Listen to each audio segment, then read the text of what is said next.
In how many ways can a committee consisting of 3 men and 2 women be chosen from 7 men and 5 women ಅಂತ ಕೇಳಿದ್ದಾನೆ. ಅಂದರೆ 7 ಪುರುಷರು ಮತ್ತು 5 ಮಹಿಳೆಯರಿಂದ 3 ಪುರುಷರು ಮತ್ತು 2 ಮಹಿಳೆಯರನ್ನು ಹೊಂದಿರುವಂತಹ ಸಮಿತಿಯನ್ನು ಎಷ್ಟು ವಿಧಗಳಲ್ಲಿ ರಚಿಸಬಹುದು ಅಂತ ಕೇಳಿದ್ದಾನೆ. ಓಕೆ, ಈಗ ಎಷ್ಟು ಜನ ಇದ್ದಾರೆ ಟೋಟಲಾಗಿ?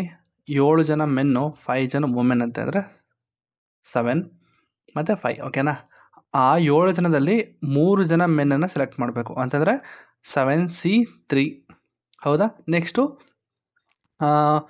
5 ವುಮೆನ್ಸ್ ಇದ್ದಾರೆ. 5 ವುಮೆನ್ಸಲ್ಲಿ ಇಬ್ಬರನ್ನ ಸೆಲೆಕ್ಟ್ ಮಾಡಬೇಕು, ಅದು ಕೂಡ ವುಮೆನಲ್ಲೇ, ಅದು 5C2 ಆಗುತ್ತೆ. ಆಯಿತಾ? ಸೊ ಇದೆರಡು ಇಂಟು ಮಾಡಬೇಕು, ಆ್ಯಂಡ್ ಅಂತ ಕೇಳಿದ್ದಾನೆ. ಓಕೆನಾ? Okay.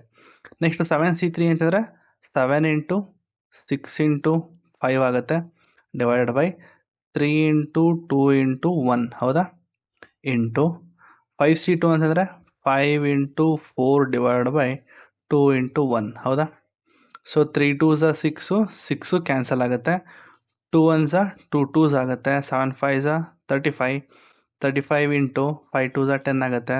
So 35 10s 350. Answer is 350. Option 2 is the correct answer.